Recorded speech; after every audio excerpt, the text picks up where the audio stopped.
कृष्णा। ओम नमः शिवाय। हर हर महादेव। आप सभी को फाल्गुन मास के 30वें दिन की हार्दिक शुभकामनाएं। ब्रह्मा जी बोले, हे नारद, शिव जी के वरदान से चक्षुमते के गर्भ रहा। विश्वामित्र ने गर्भ की रक्षा, आरोग्य तथा पालन के लिए 5वें तथा 8वें मास में बहुत दान किया। 10वें मास में शुभ लगन में उनके एक पुत्र उत्पन्न हुआ। तब दोनों ने मिलकर प्रसन्न हो बड़ा उत्सव मनाया। आकाश से फूलों की वर्षा हुई। सारा मंदिर सुगंध से भर गया। मैं स्वयं देवताओं सहित वहां गया। विष्णु जी भी लक्ष्मी सहित वहां पधारे। शिव जी भी गौरी को अपने साथ ले गुणों सहित वहां उपस्थित हुई। उस समय शिव जी के आदेश के अनुसार मैंने उस बालक के जात कर्म किए। ऋषि मुनि वेद पाठ करने लगे। मैंने बहुत सोचकर उस बालक का नाम गृहपति रखा। इसके पश्चात सब अपने अपने स्थान को लौट गए। विश्वामित्र ने चौथे मास निष्कर्मण की रीति की तथा छठे मास में अन्नप्राशन किया। 12वें मास उसका चुंडा कर्म हुआ। उसके बाद कान छेदे गए। 5वें वर्ष दीक्षा हुई। फिर वह बालक वेद पढ़ने लगा। फिर विश्वामित्र ने उसे गुरु से मंत्र दिलवाकर सब विद्याएं सिखाई। हे नारद, 9वें वर्ष तुम वहां गए। विश्वामित्र ने प्रसन्न होकर तुम्हारी बड़ी सेवा की। तुमने बालक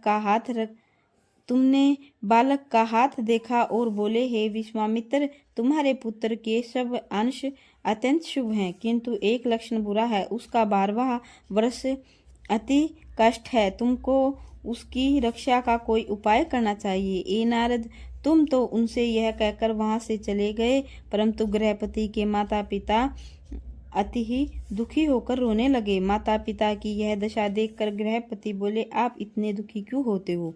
एक तो आपके प्रभाव से मुझे मारने की शक्ति काल में भी नहीं है। दूसरी, शिव जी जब तक मेरे रक्षक हैं तब तक कोई अनिष्ट नहीं हो सकता।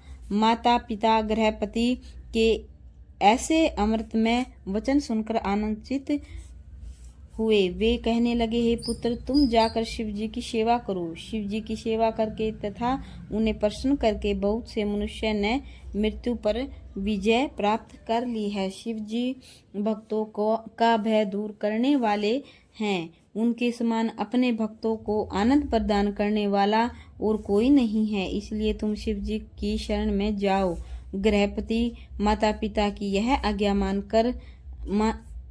यह आज्ञा सुनकर काशी जी जा पहुंचा। वहां उसने मणिका में स्नान किया तथा विश्वनाथ जी की पूजा कर अपने को धन्य समझा। फिर वह शिव जी के लिए लिंग की स्थापना कर तप में प्रवृत्त हुआ। वह गंगा से 800 घड़े पानी लाकर शिव जी को स्नान कराता तथा नित्य प्रति 108 श्वेत कमलों की माला शिव जी को पहनाता। एक दिन इंद्र ने कहा, हे गृहपति, हम इंद्र हैं, हम तुमसे अत्यंत प्रसन्न हुए हैं, हमसे इच्छा अनुसार कोई वर मांगो।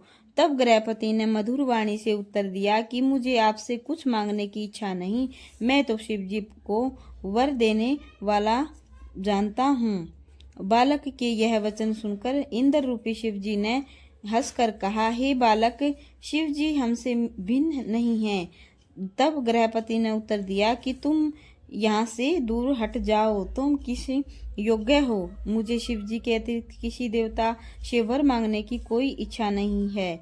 हे नारद, इंद्र ने ऐसे वचन सुनकर अपना ब्रज उठाकर गृहपति को बहुत डराया। गृहपति उस ब्रज की ज्वाला को देखकर मूर्छित हो पृथ्वी पर गिर पड़ा तथा उसने शिव जी का स्मरण किया। तब शिव जी तुरंत अपने वास्तविक रूप में प्रकट हुए और उन्होंने अपने हाथ से उठाकर बैठाया। वे बोले, हे गृहपति, तुम्हारा कल्याण हो। गृहपति ने यह सब सुनकर उठकर देखा कि शिव जी सम्मुख खड़े हैं, जिनके बाएं भाग में श्री भवानी संपूर्ण सृष्टि की जननी विराजमान है तथा शिव जी महागौरी स्वरूप संपूर्ण शरीर में भस्म लगाए हुए हैं। तत्पश्चात शिव जी बोले, हे गृहपति, तुम इंद्र से बहुत डर गए थे, परंतु अब किसी प्रकार का भय मत करो। हमने स्वयं इंद्र का स्वरूप धारण कर यह चरित्र किया था। अब तुम किसी बात की चिंता मत करो। हम तुमको वर देते हैं कि तुम देवताओं में पवित्र होकर तीनों लोकों में भ्रमण किया करोगे तथा सबकी मानसिक गति जानकर तीनों रूप से संसार के कार्य करोगे। तुमने जो हमारे लिंग की स्थापना की है, उसकी सेवा करने वालों को कभी कोई दुख न होगा। शिव जी ने यह कहकर गृहपति के माता पिता को बुलाकर उन सबको दिग्पति कर दिया। इसके पश्चात शिव जी वहां से अंतर्ध्यान हो गए और गृहपति द्वारा स्थापित लिंग में समा गए। गृहपति को पुरी का नाम चक्षुमती हुआ, जो बहुत ही तेजपूर्ण है। वहां के सब निवासी नित्य बलि यज्ञ करते हैं। गृहपति अपने गणों सहित चक्षुमती नामक अपनी पुरी में निवास करते हैं तथा अपने माता पिता एवं संपूर्ण परिवार सहित उसी देश में भ्रमण करते हैं। वहां सबको हर प्रकार के सुख प्राप्त करते हैं, किसी को कोई दुख नहीं है। जो जीव अग्नि में प्रवेश करते हैं तथा जो अग्नि की पूजा आदि करते हैं, वे उसी देश में जाकर विहार करते हैं। जो लकड़ी आदि देकर किसी का शीत दूर करते हैं, वे सब उसी लोक में जाकर आनंद प्राप्त करते हैं। हे नारद, गृहपति की सेवा सबको करनी चाहिए। शिव जी का यह अवतार बहुत ही शीघ्र वर देने वाला है। अग्नि शिव जी का तेज है, जो विश्वामित्र के पुत्र रूप में प्रकट हुई। इस अंधकार पूर्ण संसार में अग्नि के अतिरिक्त अन्य कोई वस्तु चमकने वाली तथा प्रकाशवान नहीं है। इसके बिना तीनों लोकों का निर्वाह नहीं हो सकता। अग्नि पर ही तीनों लोकों का आनंद निर्भर है। जो कोई गृहपति के इस चरित्र को पढ़ेगा या सुनेगा, वह दोनों लोकों में अत्यंत आनंद प्राप्त करेगा। राधे।